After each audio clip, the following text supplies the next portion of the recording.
So a credit card that doesn't check your credit, doesn't charge any interest, and has no fees. I mean, seems a little too good to be true, right? Well, in this video, I'll be diving deep into the Tomo Credit Card and why you might want to tread lightly around this credit card company. Now, before we do, scroll down, do me a quick favor, and click on that like button. That really helps out. And drop your favorite tree below in the comments to appease the YouTube overlords.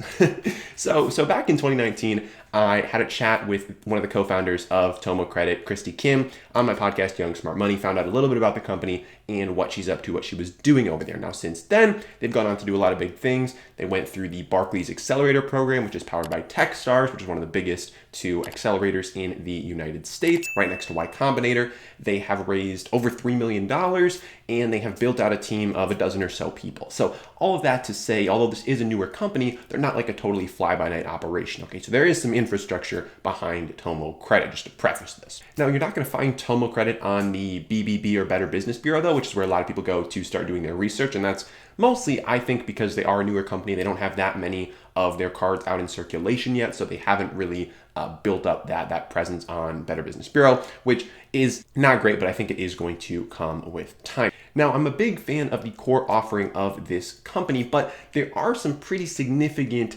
drawbacks, downsides that you have to consider when you're thinking about potentially doing business here. So let's dive right on into it. Now, most of you know that the core offering of Tomo Credit is this credit card that is not going to run a hard inquiry on your credit report when you apply for it. It's not going to charge you any interest, and it's not going to charge you any fees. In addition, you're going to be able to earn a certain percentage cash back on the money that you spend on this card. So far, sounding pretty good. Now, in terms of not pulling your credit report, that's pretty unique for credit cards. I mean, most credit cards you apply for are going to pull your credit report. Now, some secured credit cards might not, but this is not a secured credit card. This is an unsecured card where you don't have to put down any kind of deposit. Now, how the Tomo credit card works is by evaluating you based on a different set of metrics than traditional credit card companies do. So traditional credit card companies, they're going to look at your credit report, your credit score, and they're going to determine whether or not to extend you credit. Tomo, on the other hand, is going to look at a different set of factors, which is why they don't need to pull your credit report, and which is why this card might be easier to get approved for if you don't have any existing credit going into it. Now, once you get approved for the card, that's where stuff really starts getting interesting, okay? Because they claim you're not going to be paying any interest on this card, and that is totally true. With your Tomo credit card, you're not going to be charged any interest. And so you might be wondering, like, how does a credit card even work if there's no interest being charged? And the answer to that is they don't, because this isn't a credit card, okay? This is technically a charge card, and a charge card is kind of like a credit card, except you can't carry a balance on it. You're not allowed to. So American Express has some of the most popular charge cards, their green card, their gold card, their platinum card. Those are charge cards. Now, this charge card is very different from those because those, they're going to charge you an annual fee, and they're more tailored at people who already have credit because they're going to be pulling your actual credit report and not using the metrics that Tomo is going to be using. Additionally, with those types of charge cards from Amex, they're going to be due every single month. Okay, so every month you're going to have to pay the thing off in full to avoid a late fee. Now, with Tomo, there are no late fees. So how does this work? Well, you're basically set up on auto pay every 7 days. So instead of your bill being due every month, it's due every 7 days. And instead of you having to pay it manually, it's automatically set up in auto pay, and you can't unenroll from auto pay. Basically, you are on auto pay every 7 days. Your account is paid off in full. So that's how there's no interest and there's no late fees, but you have to pay the thing off every 7 days. So in that way, it's kind of similar to a debit card because it's kind of like a delayed debit card. You know, you buy the thing and then 7 days later you're paying for it. So that's generally how the thing works mechanically, and why they can not charge you any interest rates and why they cannot charge you any late fees. Now, so far, it looks like this card is wonderful. I mean, there's no late fees, there's no interest. This seems like a perfect card for beginners. Well, what's the catch, okay? Well, there's a couple of reasons why not having an interest rate and not charging late fees is going to likely be a problem for Tomo going forward. And this comes back to the business model of credit cards. So most credit cards are going to make their money one of three ways, okay? Well, a combination of three ways. So first, you've got your interest rate. Obviously, most credit cards are charging anywhere from 15 to 30% in interest on the card. So that's going to be one money maker for credit cards. Additionally, you've got your fees. So these could be your late fees, your balance transfer fees, your annual fees. These are going to add up as well for credit card companies. And then the third way is through swipe fees. So every time that you swipe your credit card at a merchant, that merchant is paying a percentage of the sale price to a combination of the credit card company to the credit card issuer. So we're talking like Visa, MasterCard, whoever, and then like the payment processor as well. So there's kind of like a three-way split that's going on between that swipe fee. So that's how credit card companies traditionally make money. Now, what you'll notice about Tomo is that they've kind of cut off two of those revenue streams. Okay, they don't charge an interest rate and they don't charge fees. And according to the Consumer Financial Protection Bureau, most of credit card companies' revenue comes from charging an interest rate. Okay. And this makes sense, with the average credit card interest rate being right around 18%, average American carries just about $6,000 in credit card interest. This adds up pretty quickly. So this is the real moneymaker for credit card companies. This is how credit card companies stay in business. They afford to pay rewards. Like all of that is financed basically on the backs of people paying interest on their credit cards. Now, this brings me to my main concern with Tomo Credit, and it's that their business model doesn't necessarily make sense. Now, obviously, coming from the outside, don't have their financials. They're not a public company, so you don't get too much info on this, but I'm just going to break down some theoretical numbers that are kind of going to show you why I don't think the business model makes sense. So really what it comes down to is like the number of credit cards that they would need in circulation and the amount of spending that would have to happen on each of those credit cards is at a point where I don't feel like they can really get there without raising a ridiculous amount of money. Okay, because how startups work is that they get a bunch of money from venture capitalists and then they spend that money acquiring users, and then eventually they get to this point where they're just like their business model starts working. So that's kind of like the thesis behind like Uber and Lyft and Airbnb is like, if we get enough money and spend it on getting new people, then eventually we have enough people so that the business is profitable. And so I don't think that really works in Tomo Credit's case, and this is kind of why. So the typical interchange fee, and that's kind of like the swipe fee that goes to the issuer of the credit card, so in this case Tomo Credit, it's anywhere from 1% to 3% on the very high end. So that's what we've got to work with. So for example's sake, let's just say they're getting a 2% interchange fee. Now, this is their only revenue stream. Okay, this is the only way that Tomo makes money at the moment is through that swipe fee, that interchange fee. So this is all they've got to work with. So let's kind of break down where this money is likely to be going. Well, so they're getting 2% off every purchase. Now, of that, they're paying anywhere from 1% to 20% of the purchase to the person in the form of cash back. Okay, and that is basically determined on how many people you refer to the platform. If you refer enough people, you can get your cashback rate up to like 20%. I think it's like for a limited time, So they're paying anywhere from 1 to 20%. For our sake here, let's just say they're paying 1% to everyone, even though in some cases they're paying a lot more than 1%. Well, that takes away half of their revenue right there. Half of their revenue is going to cashback, and obviously some people won't cash in all their cash back, but that's kind of why we're sticking that 1% number. So that's 50% of their revenue out the door right away. Okay.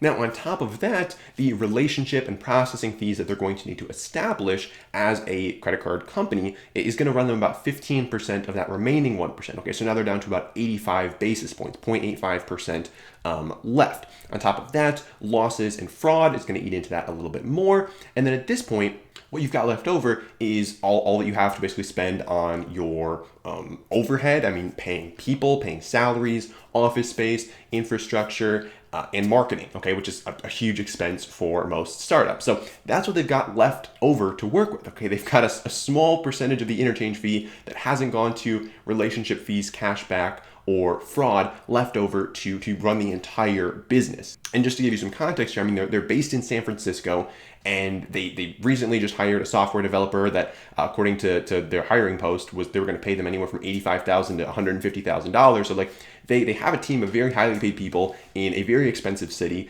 and their only revenue stream is this swipe fee that most credit card companies are not really relying on for the majority of their revenue. Now, like I said, with most startups, it's kind of like, well, we're just going to raise this money, and Tomo's raised over $3 million so far, but they're going to raise this money, they're going to burn it by acquiring as many customers as they can, as fast as they can, the whole kind of blitz scaling model, and then eventually the business model just starts to work. But in Tomo's case, I just don't see that happening, like from my perspective, it's not a volume problem, it's a profitability per person problem. And so they don't need more people, they need each person that's coming in to be more profitable for them. And so the way I see that potentially happening is their business model changing in the future to where it's less advantageous for the customer, the user, us, and more advantageous for them, and structured in a way where they are making more money per person. And so I doubt that's going to be in the form of fees. I doubt that's going to be in the form of interest, because take a very firm stance on that stuff.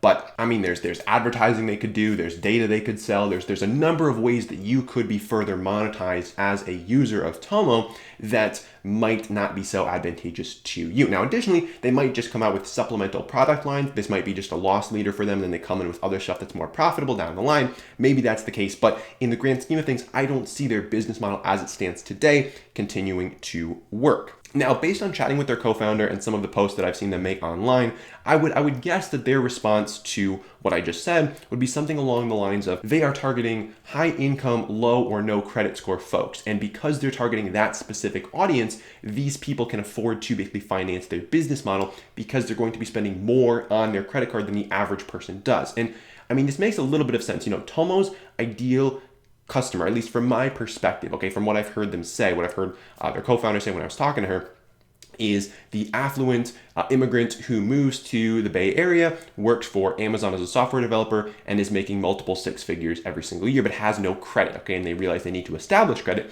so they get a credit card. The only one they can get is Tomo, or a super predatory one, so they go for Tomo, and they start spending a lot of money on this Tomo credit card. And so that's kind of what Tomo's business model relies on, is them being able to capitalize on this particular market. And I think if they're able to do that, maybe they have a shot of becoming a profitable company on the existing business model. I'm not super optimistic about that though.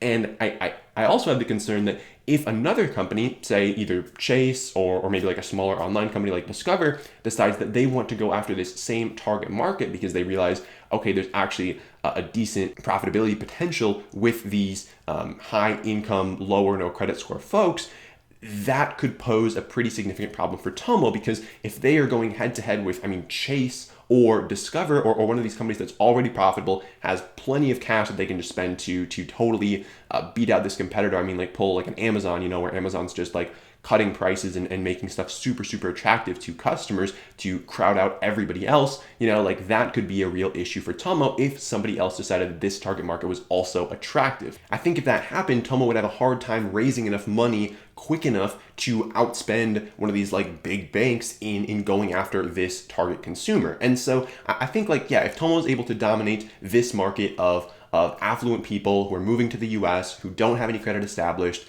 and are going to spend a lot of money on their card, I think there's potential there. But if they're not able to fully dominate this market, if they're not able to fully tap into that, I don't think this company's going to be around all that long. So my whole thing with Tomo is I think they have a great offering. I think they have a really, really good product, but I just don't know how long it's going to be around if they just need to keep raising money, and they never get to that profitability point. The company's only going to last so long. So what I would say to you if you're thinking about getting the Tomo card is just do some thinking about how bummed out you would be if you got this credit card and then 2-3 years later the company goes under, the card no longer works because the company doesn't exist anymore, and you've just got to kind of throw this credit card out. So I would say if that's a concern for you, if you don't want to deal with something like that, I probably wouldn't go for the Tomo credit card because I think the longevity is not guaranteed with this company. But if that's a risk that you're willing to take, if it makes sense for you to go for this credit card, if it's just kind of a stepping stone on the path for you to get your credit established, I would say go for it. But if you're not their ideal customer, if you're not somebody with zero credit who's just coming into the US for the first time and really needs to build credit, I would steer clear of this thing. It's not generally going to be worth it for somebody who's already established their credit, who's already got a decent credit score, because the rewards aren't that great and it's going to fall off your credit score likely at some point if the company is not able to get to profitability. Now, the next thing you should do is click the subscribe button down below and check out this video over here, which I can't quite tell what it is. I don't have my glasses on at the moment, but I'm sure you're going to enjoy it nonetheless. Have an absolutely wonderful rest of your day.